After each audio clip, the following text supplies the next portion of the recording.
इयत्ता 8वीच्या विद्यार्थ्यांचे bridge course या उपक्रमामध्ये स्वागत. आज आपण सामान्य विज्ञान या विषयाची ॲक्टिव्हिटी शीट 11 अभ्यासणार आहोत.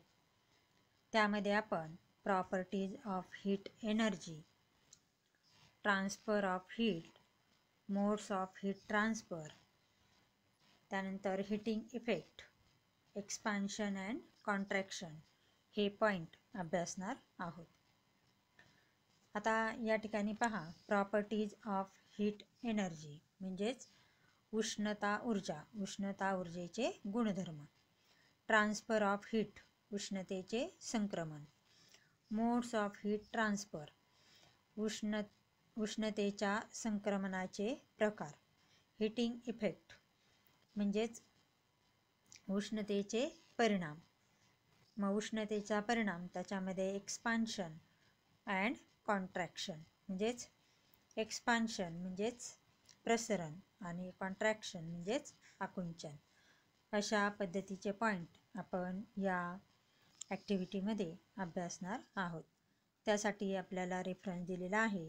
स्टँडर्ड 6मध्ये आपण जे चॅप्टर नंबर 9 स्टडी केलेलं होतं हीट, त्याचे पॉईंट आपल्याला या ठिकाणी दिलेले आहे. आता जर आपण पाहिलं तर heat is a form of energy म्हणजेच उष्णता ऊर्जेचं एक रूप आहे. The sun is the biggest natural source of heat आणि सूर्य हा सर्वात मोठा असा नैसर्गिक स्रोत आहे.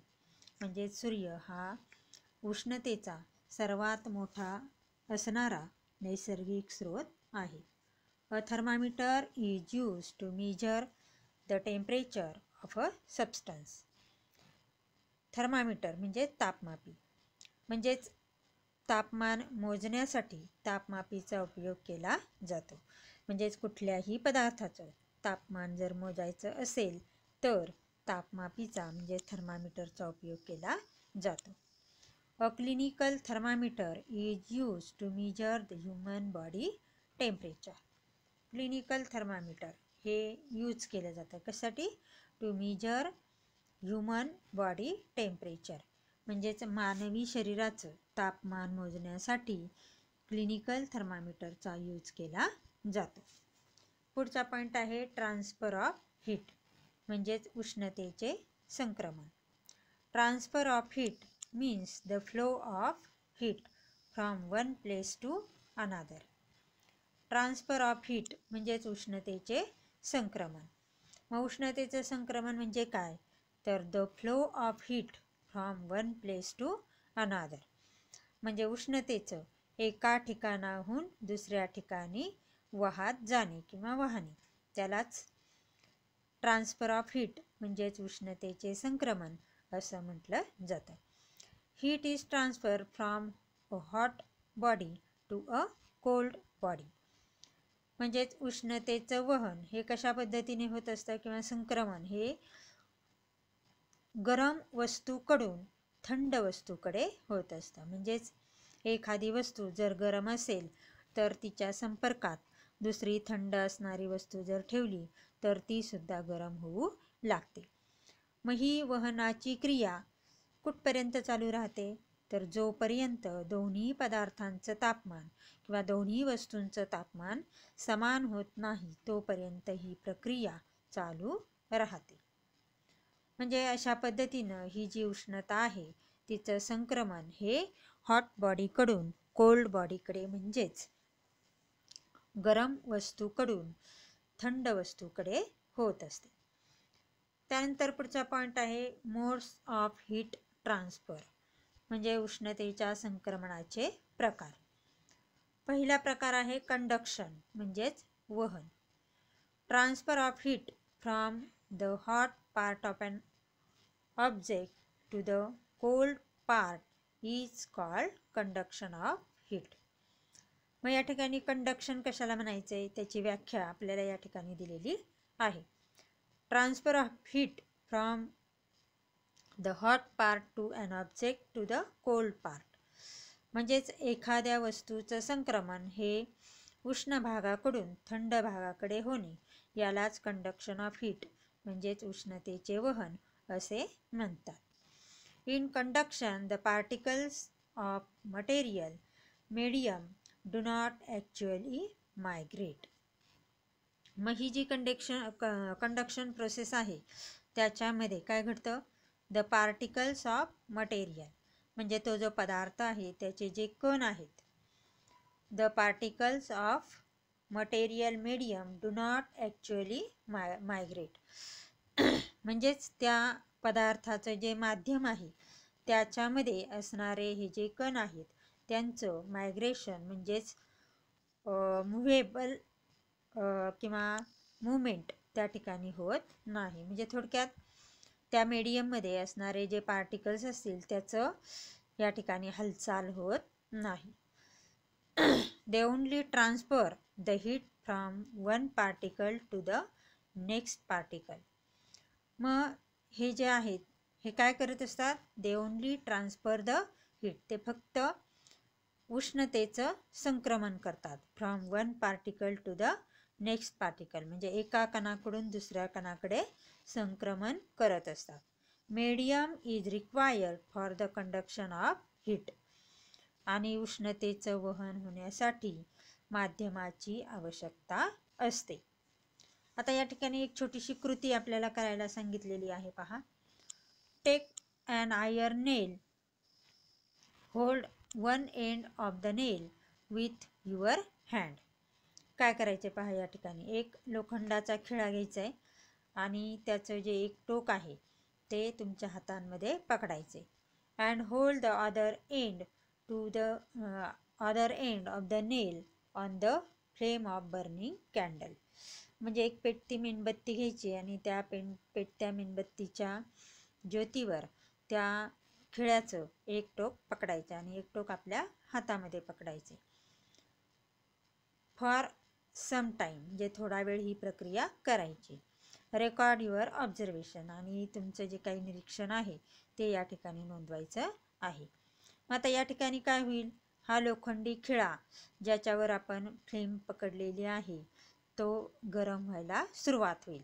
म्हणजे एक पार्ट गरम झाल्याच्या नंतर त्याची उष्णता आपण हातामध्ये खिळ्याचं जे टोक पकडलेलं आहे ते सुद्धा गरम व्हायला सुरुवात होते. म्हणजे अशा पद्धतीनं हे कंडक्शन ऑफ हीट या ठिकाणी घडून येतं. पुढचा पॉईंट आहे convection. Heat is transferred bye means of current called convection current. म्हणजेच उष्णतेचं संक्रमण हे होत असतं करंटच्या माध्यमातून म्हणजेच प्रवाहाच्या माध्यमातून. And this process is called convection of heat. आणि ही जी पद्धती आहे हिलाच कन्व्हेक्शन ऑफ हीट म्हणजेच अभिसरण, उष्णतेचे अभिसरण असे म्हणतात. कन्व्हेक्शन म्हणजेच काय, अभिसरण. Heat is transfer bye means of current म्हणजेच प्रवाहाच्या माध्यमातून हे उष्णतेचं संक्रमण या ठिकाणी घडून येतं. आणि ही जी संक्रमणाची ही जी पद्धती आहे तिलाच कन्व्हेक्शन ऑफ हीट म्हणजेच अभिसरण असे म्हणतात. In convection molecules of materials absorb heat and move to another place. पहा या ठिकाणी काय घडतं, या कन्व्हेक्शन ही जी प्रोसेस आहे अभिसरणाची प्रोसेस याच्यामध्ये काय घडतं, मॉलिक्युल्स ऑफ मटेरियल म्हणजे त्या पदार्थाचे रेणू काय करतात, ॲब्सॉर्ब हीट म्हणजेच उष्णता शोषून घेतात. And move to another place आणि दुसऱ्या ठिकाणी निघून जातात. Particles when they gain heat from a source they move to a cold place. आता या ठिकाणी काय घडतं पहा, particles when they gain heat म्हणजे जेव्हा त्या कणांना उष्णता मिळते, फ्रॉम अ सोर्स म्हणजे जिथे उष्णतेचा स्रोत आहे त्या ठिकाणाहून जेव्हा या कणांना उष्णता मिळते, they move to the cold place आणि ते ज्या ठिकाणी थंड ठिकाण आहे त्या ठिकाणाकडे जायला सुरुवात करतात.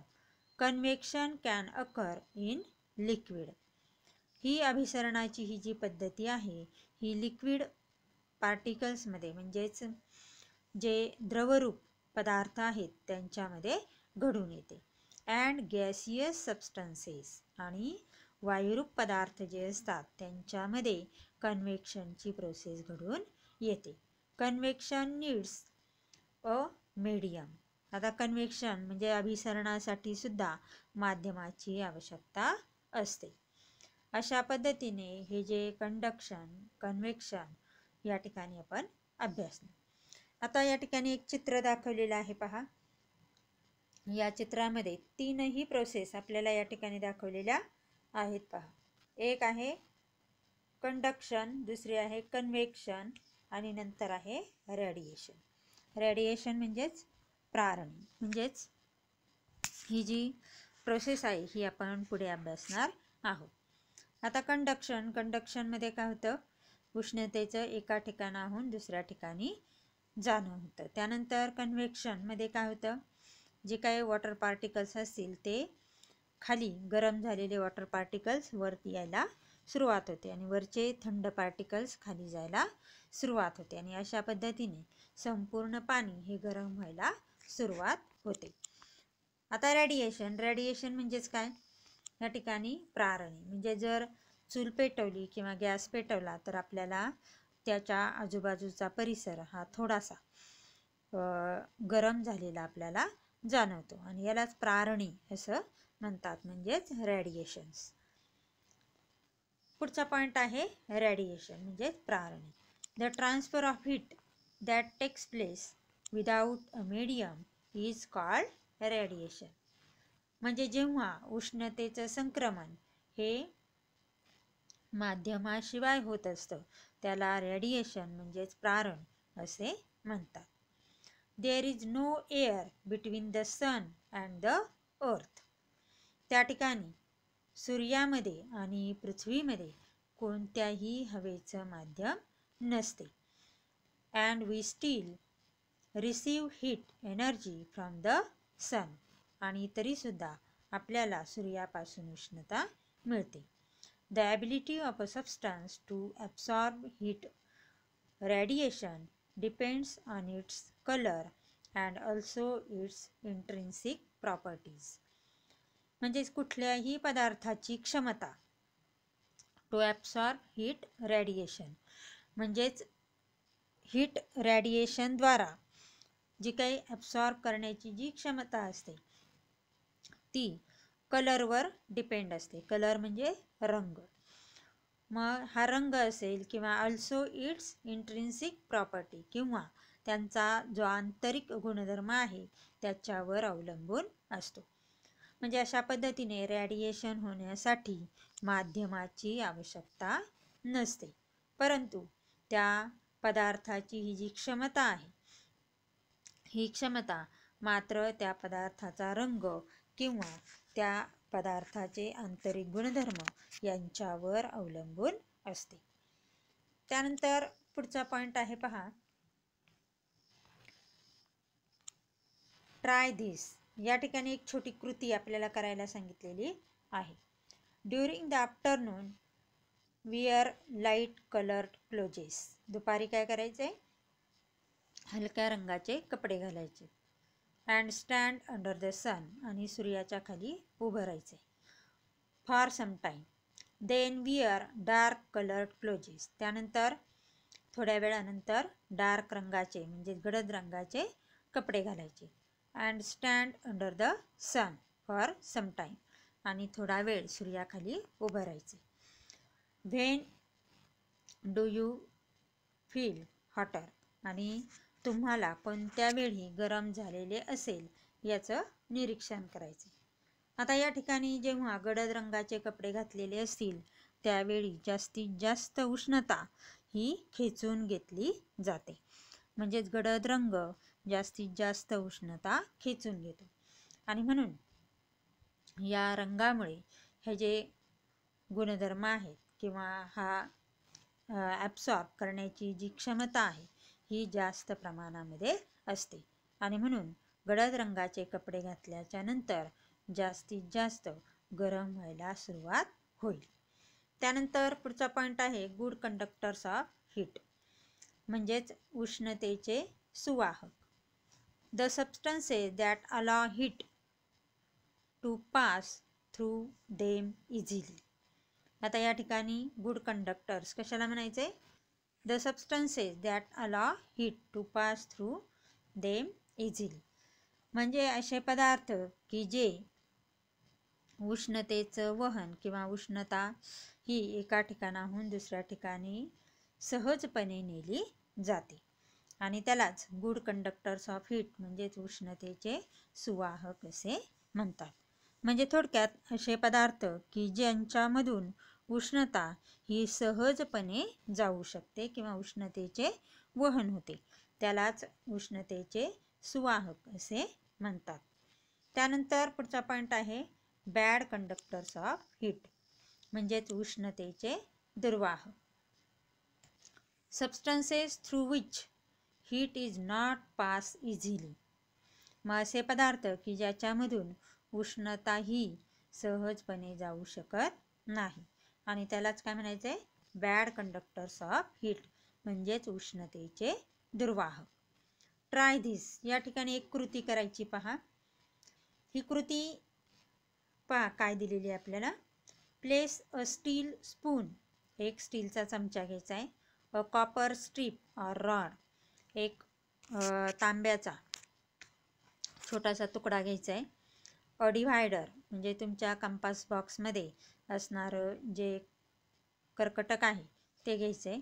त्यानंतर a pencil, a plastic ruler, म्हणजे प्लास्टिकची पट्टी घ्यायची आणि एका ग्लासमध्ये ठेवायची. Pour hot water into the glass, आणि त्याच्यामध्ये गरम पाणी ओतायचे. वेट फॉर अ व्हाईल, थोडा वेळ वाट पाहिजे.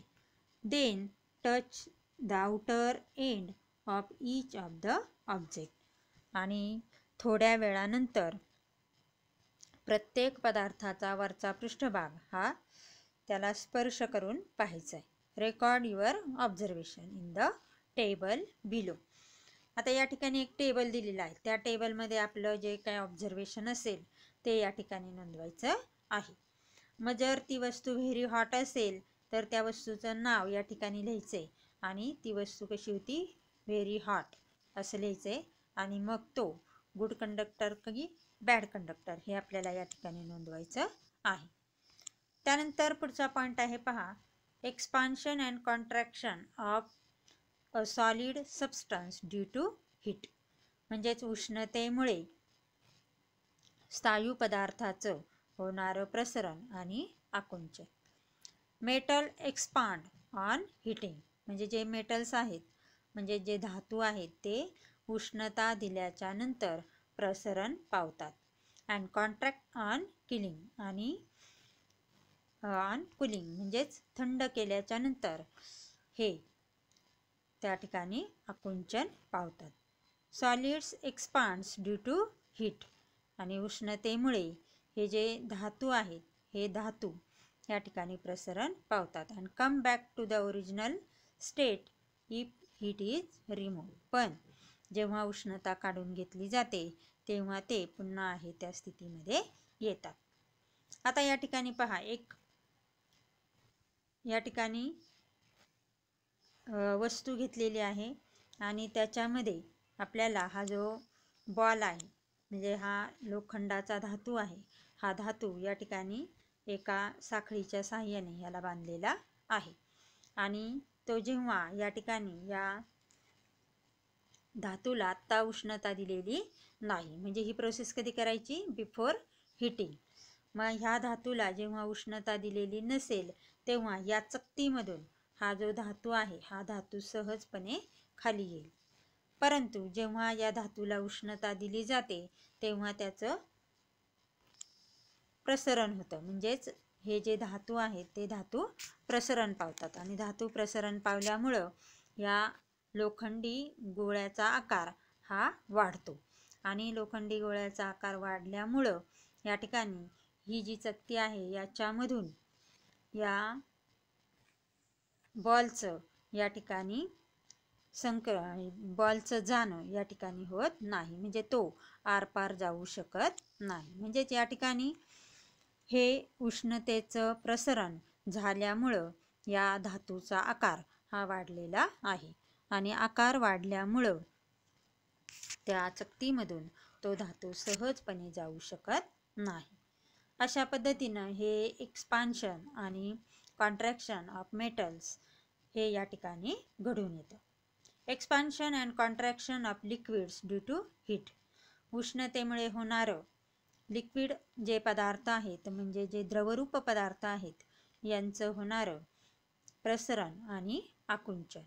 When a liquid is heated, the substances between its particles increases and its volume too increases. आता या ठिकाणी काय होतं पहा, जेव्हा लिक्विड पदार्थांना उष्णता दिली जाते, the distance between its particles increases, म्हणजेच त्यांच्या कणांमधलं अंतर हे काय होतं, वाढतं. And its volume too increases, आणि त्यांचा आकार किंवा आकारमान हे सुद्धा वाढतं. This is called the expansion of liquid, आणि यालाच या द्रवरूप पदार्थांचे प्रसरण असे म्हणतात. When its temperature falls the liquid contract, आणि जेव्हा ह्या लिक्विडचं किंवा द्रवरूप पदार्थांचं तापमान कमी होतं तेव्हा हे द्रवरूप पदार्थ आकुंचन पावतात. Expansion and contraction of gases due to heat. आता या ठिकाणी प्रसरण आणि आकुंचन कशाचं, ऑफ गॅसेस, म्हणजे जे गॅसेस आहेत किंवा जे वायुरूप पदार्थ आहेत त्यांचं उष्णतेमुळे होणारं आकुंचन आणि प्रसरण. The volume of a gas increases on heating. उष्णता दिल्याच्या नंतर जे वायुरूप पदार्थ आहे त्यांचं आकारमान वाढतं.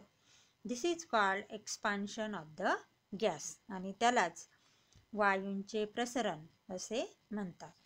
On the other hand, on removing heat the volume of the gas decreases.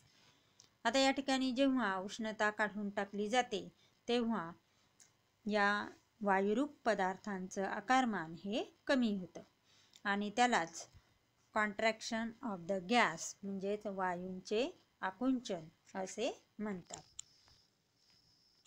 अशा पद्धतीनं आपण ही जी कृतीपत्रिका आहे ही आपण पूर्ण केलेली आहे.